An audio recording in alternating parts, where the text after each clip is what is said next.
Students, आगे बढ़ते हुए अब हम करेंगे उदाहरण 2।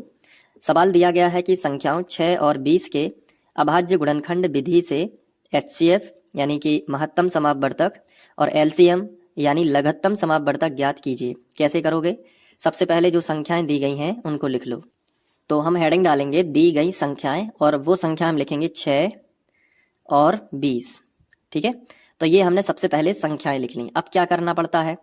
देखो, चाहे HCF निकालना हो हमें, चाहे LCM निकालना हो, हमें सबसे पहले उनके अभाज्य गुणनखंड निकालने होते हैं। तो हम यहाँ पे हेडिंग डालेंगे संख्या 6 के अभाज्य गुणनखंड।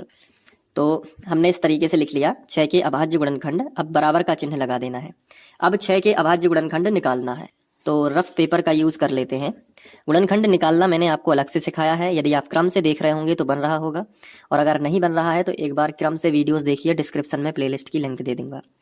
यहाँ पे लिखा है 6। तो पहले मैंने बोला था कि सबसे पहले तुम 2 से भाग देने की कोशिश करना। अगर 2 से भाग ना जाए तो फिर 3 से कोशिश करना, फिर 3 से भी नहीं जाता है तो फिर 5 से कोशिश करना। पहले 2 से कोशिश कर लो। 2 तिया 6, कितनी बार गया? 3 बार। तो अब 3 से ही जाएगा, तो 3 एकम 3। तो 6 के अभाज्य गुणनखंड कितने आ गए? ये किनारे पे आ जाते हैं, 2 गुणित 3। तो यहाँ पे लिख लेना 2 गुणित और यहाँ पे लिख लेना 3।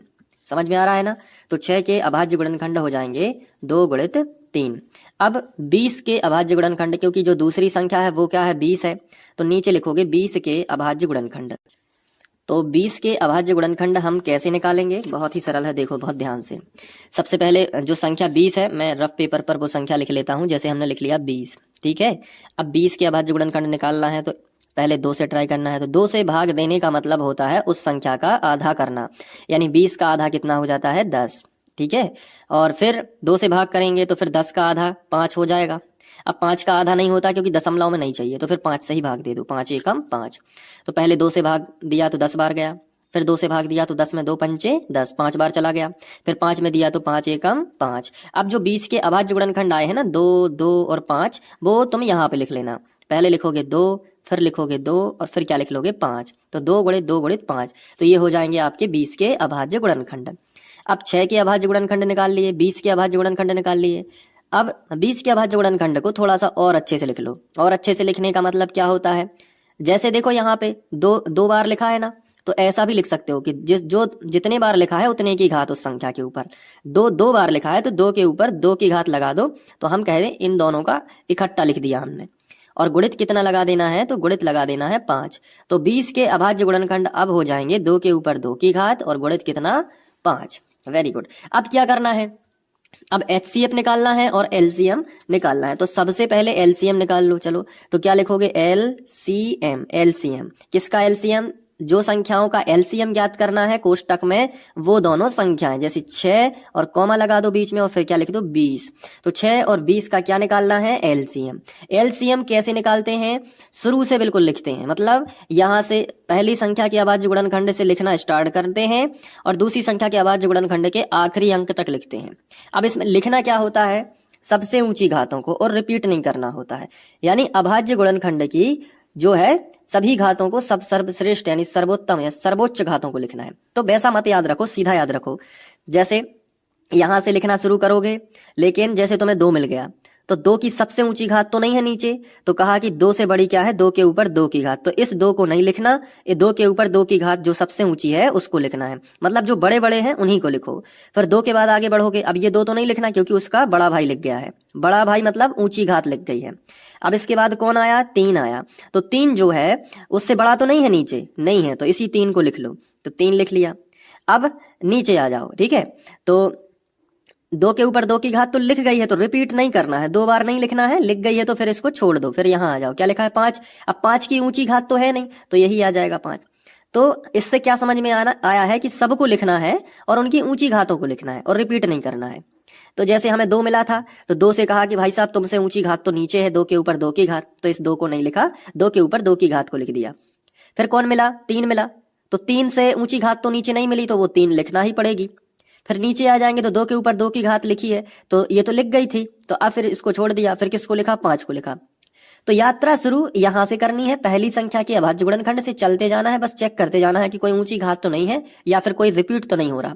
तो यहां से शुरू किया और इस तरीके से LCM। अब इसको सॉल्व करना पड़ता है। जैसे 2 के ऊपर 2 की घात है तो इसका उत्तर तो 2 गुणित 2 होगा। तो ऐसे खोल के लिख दो ताकि गलत ना हो, कई बच्चे गलती कर देते हैं। 2 गुणित 2, फिर बाकी जो गुणित 3 था वो भी लिख दिया और गुणित 5 था उसको भी लिख दिया। अब देखो क्या करना है, 2 दूनी 4, तो 4 और 4 जैसे इन दोनों का गुणा करने से 4 आया तो यहाँ 4 मान के फिर 3 में गुणा करेंगे तो 4 तिया 12 आ जाएगा। 12 मान के 5 में करेंगे तो 12 पंजे 60 हो जाएगा। तो ऐसे कर लो, गुणा करते तो बनता ही होगा। तो एलसीएम 6 और 20 का कितना आ गया, 60 आ गया। अब क्या निकालना है, तो आप कहोगे सर एचसीएफ रह गया। चलो एचसीएफ निकालते हैं, कोष्टक लगा लो, जो भी संख्याओं का निकालना है उनको कोष्टक में लिखो, जैसे 6 और 20 का। एचसीएफ क्या कहता है कि दोनों संख्याओं की जो अभाज्य गुणनखंड है, मतलब ये वाले और ये वाले दोनों संख्याओं के अभाज्य गुणनखंड में जो उभयनिष्ठ होता है और उसकी सबसे छोटी घात, तो इन दोनों में ऐसी कौन सी संख्या है जो दोनों में हो, बिना घात के बताओ, जो दोनों में हो। तो देखो संख्या घातों से कोई लेना देना नहीं है, पहले उभयनिष्ठ संख्या देखो। तो तुम कहोगे कि इसमें 2 है, 6 वाले के अभाज्य गुणनखंड में भी 2 है और 20 वाले के अभाज्य गुणनखंड में भी क्या है, 2 है। ठीक है, तो दोनों के पास 2 है, तो HCF में एक संख्या तो 2 उभयनिष्ठ है। और देख लो इसके बाद देखो कि 6 के पास में क्या है, 3 है। तो क्या 20 वाले के पास है 3? नहीं, इसके पास तो 5 है। तो 3 और 5 दोनों अलग अलग हैं, मतलब इसके पास 3 है तो इसके पास 5 है। तो दोनों में केवल जो संख्या है वही लिखो। तो हमने वो संख्या लिख ली। अब इस संख्या की सबसे छोटी घात कहाँ मौजूद है, तो देखो ये 2 के ऊपर 2 की घात है, 20 के अभाज्य गुणनखंड में जो उभयनिष्ठ था 2, उसके ऊपर 2 की घात है, लेकिन 6 के अभाज्य गुणनखंड में क्या था, 2। इन दोनों में सबसे छोटा कौन है, 2 है, तो इसको यहाँ पे 2 लिख दिया। तो एचसीएफ कितना आ गया, 2, और एलसीएम कितना आ गया, 60। इसका मतलब क्या हुआ कि 2 वो जो है सबसे बड़ी से बड़ी संख्या है जो इन दोनों में भाग साथ साथ कर सकती है पूरी बार। और 60 क्या है, 60 वो छोटी से छोटी संख्या है जिसका इन दोनों से भाग जा सकता है, इन दोनों से पूरी बार दोनों का जाएगा, है ना। तो चलिए ये हो गया एलसीएम और एचसीएफ। तो उम्मीद है कि कुछ समझ में आया होगा। आप खुद से प्रैक्टिस भी कर लेना थोड़ी सी, ठीक है, और कमेंट में बताना कि कर लिया है कि नहीं, नोटबुक में लिखते जाना बहुत अच्छे से, ठीक है। और पूरी प्लेलिस्ट देखना है तो यहाँ पे मैं प्लेलिस्ट दे रहा हूँ एंड स्क्रीन में, या फिर आप डिस्क्रिप्शन में लिंक दी गई है तो वहाँ से भी जा सकते हो और जल्दी से गणित अच्छे से कवर कर सकते हो समझने के साथ, बहुत ही कम टाइम में छोटे छोटे वीडियोस के थ्रू। जितना टाइम हो उतना देखते रहो, ठीक है। Thank you.